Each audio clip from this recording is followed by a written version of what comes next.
విచిత్రమైన కోరిక అనే కథ చందమామలోని బేతాళ కథ చెప్పుకుందామా మరి. పట్టు వదలని విక్రమార్కుడు చెట్టు వద్దకు తిరిగి వెళ్ళి చెట్టు మీది నుంచి శవాన్ని దించి భుజాన వేసుకుని ఎప్పటిలాగే మౌనంగా శ్మశానకేసి నడవసాగాడు. అప్పుడు శవంలోని బేతాళుడు, రాజా, నీ ఆశయమేమిటో ఎంత ఆలోచించినా అర్థం కావడం లేదు. నిన్ను చూస్తుంటే నాకు కాండిక్యుడు జ్ఞాపకం వస్తున్నాడు. శ్రమ తెలియకుండా ఉండగలనందుకు అతని కథ చెబుతాను విను అంటూ ఈ విధంగా చెప్పసాగాడు. జనక మహారాజు వంశంలో అమితధ్వజుడనే రాజుకు కృతధ్వజుడనే కాండిక్యుడనే ఇద్దరు కొడుకులు. వారు తమ తండ్రి రాజ్యాన్ని పంచుకుని రాజ్యపాలన చేస్తూ ఉండేవారు. కృతధ్వజుడికి కేశిధ్వజుడనే కొడుకు ఉండేవాడు. అతను రాజ్యానికి వచ్చి కాండిక్యుడి రాజ్యాన్ని కూడా లాగేసుకున్నాడు. రాజ్యభ్రష్టుడైన కాండిక్యుడు తన మంత్రి పురోహితాదులను కొద్ది మందిని వెంటబెట్టుకుని అరణ్యాలకు వెళ్ళిపోయి అక్కడ ఉంటూ వచ్చాడు. కేశిధ్వజుడు యోగ విద్య తెలిసినవాడు. అతను అనేక యజ్ఞాలు చేశాడు. ఒకనాడతను యోగ సమాధిలో ఉండగా అతని యజ్ఞధేనువును పులి తినివేసింది. ఇలా జరిగినందుకు ప్రాయశ్చిత్తమేమిటని అతను యజ్ఞం చేయించే ఋత్వికులను అడిగాడు. ఈ అధర్మ సందేహానికి మేము సమాధానం చెప్పలేము. కశేరువు అనే మునిని అడిగితే ఆయన చెప్పగలుగుతాడు అన్నారు ఋత్వికులు. రాజు అలాగే కశేరు మహాముని వద్దకు వెళ్ళి, స్వామి, నా యజ్ఞధేనువును పులి తిన్నది, ఇందుకేం ప్రాయశ్చిత్తం చెయ్యాలంటారు అని అడిగాడు. ఈ విషయం నాకు ఏమీ తెలియదు. శునకుడనే ముని ఉన్నాడు. అతనైతే నీవు చేయవలసిన ప్రాయశ్చిత్తం ఏమిటో చెబుతాడు అన్నాడు కశేరు మహాముని. కేశిధ్వజుడు శునక మహాముని వద్దకు వెళ్ళి జరిగిందంతా చెప్పి తాను చేయవలసిన ప్రాయశ్చిత్తం ఏమిటని అడిగాడు. దానికి శునకుడు, ఓ రాజా, నీ ధర్మ సందేహం తీర్చగల శక్తి నాకు లేదు, కశేరువుకు లేదు. అలాంటి శక్తి గలవాడు ప్రపంచంలో ఒక్కడే ఉన్నాడు. అతను కాండిక్యుడు అని చెప్పాడు. కేశిధ్వజుడికి పెద్ద సమస్య ఏర్పడింది. తన చేత ఓడి రాజ్యభ్రష్టుడైన వాడి వద్దకు తాను ఎలా వెళ్ళడం, ఎలా సలహా అడగడం, అడిగితే మాత్రం అతను చెబుతాడా? ఇలాంటి ప్రశ్నలతో కొంతసేపు సతమతమై కేశిధ్వజుడు కాండిక్యుడి వద్దకు వెళ్ళడానికే నిశ్చయించుకున్నాడు. నన్ను చూడగానే కాండిక్యుడు శత్రుభావంతో చంపినట్టయితే యజ్ఞదీక్షలో ఉండి చచ్చిపోతాను గనక నాకు యజ్ఞఫలం పూర్తిగా లభిస్తుంది. అలా కాక అతను నా సందేహం తీర్చి పంపిస్తాడా? యజ్ఞ నిర్విఘ్నంగా కొనసాగి అలా కూడా నాకు యజ్ఞఫలం దక్కుతుంది. అందుచేత అతని వద్దకు వెళ్ళడం వల్ల నాకేమీ నష్టం ఉండదు అని కేశిధ్వజుడు అనుకున్నాడు.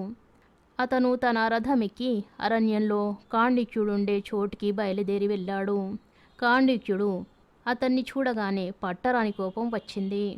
అతను తన బాణాన్ని ఎక్కుపెట్టి, ఓరి కృష్ణాజినం ధరించిన నీ పాపిష్టి బుద్ధి మారలేదు. నన్ను చంపడానికి ఇక్కడికి కూడా వచ్చావా? పైపెచ్చు దొంగ వేషం వేశావా? నీవు నిజంగానే లేడితోలు కప్పుకున్న పులివి కదరా.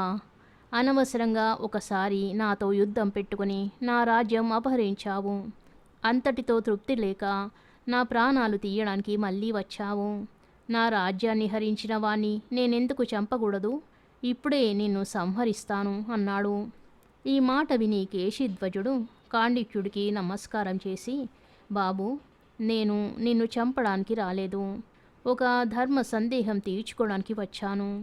నా సందేహమే తీర్చుతారో బాణంతో కొట్టి చంపుతారో మీరే తేల్చుకోండి. నేను రెంటికి సిద్ధంగానే ఉన్నాను అన్నాడు. కేశిధ్వజుడిలా అనేసరికి కాండిక్యుడు రహస్యంగా మంత్రి పురోహితులను సమావేశం చేసి వారి సలహా కోరాడు. వీడు నీకు ప్రబల శత్రువు. వీణ్ణి చంపేసినట్టయితే నీవు నిరాటంకంగా దేశమంతా ఏలుకోవచ్చు అని వారు సలహా ఇచ్చారు. కానీ ఈ సలహా కాండిక్యుడికి నచ్చలేదు. యజ్ఞదీక్ష పూని ఉన్న వీణ్ణి నేనిప్పుడు చంపినట్టయితే వీడు శాశ్వతంగా పరలోక సుఖాలన్నీ అనుభవిస్తాడు.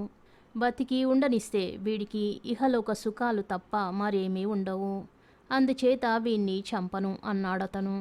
అతను కేశిధ్వజుడి వద్దకు తిరిగి వచ్చి, నీవేదో ధర్మ సందేహంతో వచ్చానంటివే, ఏమిటది? అడుగు చెబుతాను అన్నాడు. కేశుధ్వజుడు తాను ఆచరించవలసిన ప్రాయశ్చిత్త విధి ఏమిటని అడిగాడు. కాండిక్యుడు అతను కోరిన ప్రాయశ్చిత్త విధి తెలిపి పంపేశాడు. కేశుధ్వజుడు తన స్వస్థలానికి తిరిగి వచ్చి ప్రాయశ్చిత్తం చేసుకుని యజ్ఞం జయప్రదంగా పూర్తి చేసి ఋత్విజులను పూజించి సదస్యులను యథావిధి సన్మానించాడు. కానీ తాను కాండిక్యుడికి గురుదక్షిణ ఇవ్వలేదన్న బాధ కేశుధ్వజుడికి పట్టుకున్నది. అందుచేత అతను రథమెక్కి మళ్ళీ కాండిక్యుడి వద్దకు బయలుదేరి వెళ్ళాడు. అతను మళ్ళీ వస్తూ ఉండడం చూసి కాండిక్యుడు ఆయుధాలు చేతబట్టి యుద్ధ సన్నిధుడై నిలబడ్డాడు. బాబు, నేను యుద్ధం చేయడానికి రాలేదు, గురుదక్షిణ సమర్పించుకుందామని వచ్చాను. మీ దయ వల్ల నా యాగం పూర్తి అయింది. గురుదక్షిణగా ఏం కావాలో కోరండి అన్నాడు కేశుధ్వజుడు. కాండిక్యుడు మళ్ళీ మంత్రి పురోహితులతో ఏకాంత ఆలోచన చేశాడు. వీడు మనకు బాగా చిక్కాడు. సంకోచించకుండా రాజ్యం అడిగి పుచ్చుకోండి. యుద్ధం అవసరం లేకుండా పోయిన రాజ్యం తిరిగి సంపాదించుకోవడానికి ఇంతకంటే మంచి అవకాశం మళ్ళీ దొరకదు అని మంత్రి పురోహితులు సలహా ఇచ్చారు. కాండిక్యుడు వారి సలహా విని నవ్వి కేశుధ్వజుడి వద్దకు వెళ్ళి, నాకు నీ నుంచి మరేమీ అవసరం లేదు గాని నీకు తెలిసిన యోగ విద్య నాకు చెప్పి నీ దారిని నువ్వు వెళ్ళు అన్నాడు.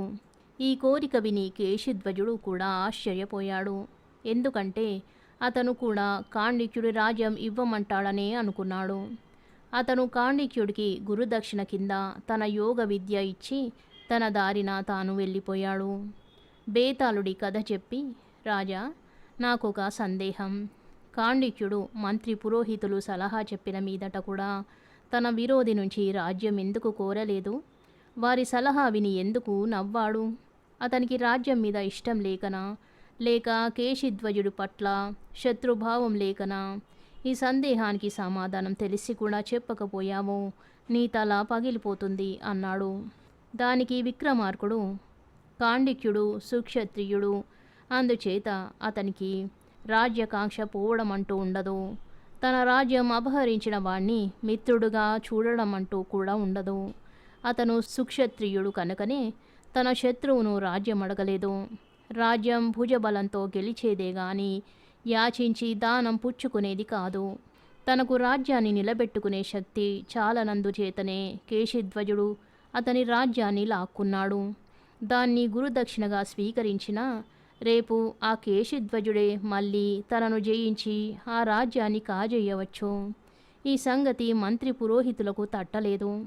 యాచన క్షత్రియ ధర్మం కాదని కూడా వారు ఆలోచించలేదు. అందుకే వారి సలహా అతను విని నవ్వాడు అన్నాడు. రాజుకి ఈ విధంగా మౌనభంగం కలగగానే బేతాళుడు శవంతో సహా మాయమై మళ్ళీ చెట్టెక్కాడు. కథ సమాప్తం. శుభం.